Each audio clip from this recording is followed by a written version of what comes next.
আসসালামু আলাইকুম।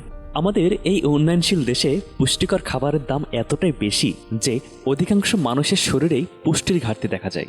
তারপরেও যদি আপনি খাদ্য সম্পর্কে মোটামুটি রিসার্চ করতে পারেন তাহলে দেখা যাবে যে এমনও কিছু খাদ্য আছে যেগুলোর দাম মোটামুটি সাধ্যের মধ্যে এবং তার পুষ্টিগুণ বা শক্তিগুণও কম নয়।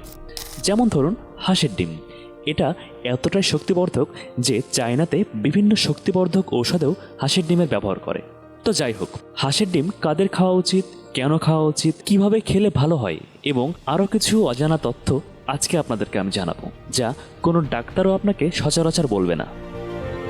অধিকাংশ মানুষই ভুল নিয়মে হাঁসের ডিম খেয়ে শরীরের ক্ষতি করে ফেলছে এবং হয়তোবা আপনি নিজেও।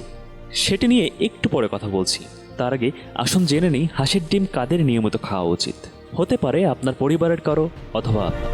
আপনি সারাদিনে পরিশ্রম কেমন করেন, কম নাকি বেশি?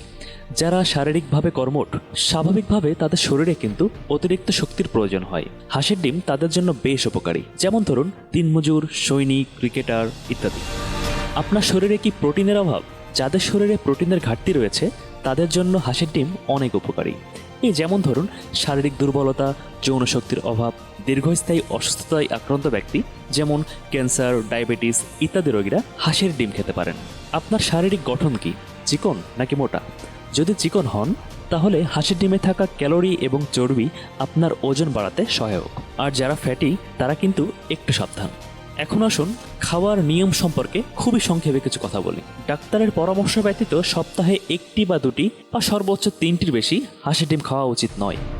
অনেকে আছেন যারা খাইতে পারেন ভেবেই একসাথে দুইটি বা তার বেশি হাঁসের ডিম খেয়ে ফেলেন। তবে বিশেষজ্ঞদের মতে একসাথে একটির বেশি হাঁসের ডিম খাওয়া উচিত নয়। হাঁসের ডিম ভাজি কিংবা আদা সিদ্ধের চেয়ে ভালোভাবে সিদ্ধ করে খেতেই পরামর্শ দেন বিশেষজ্ঞগণ।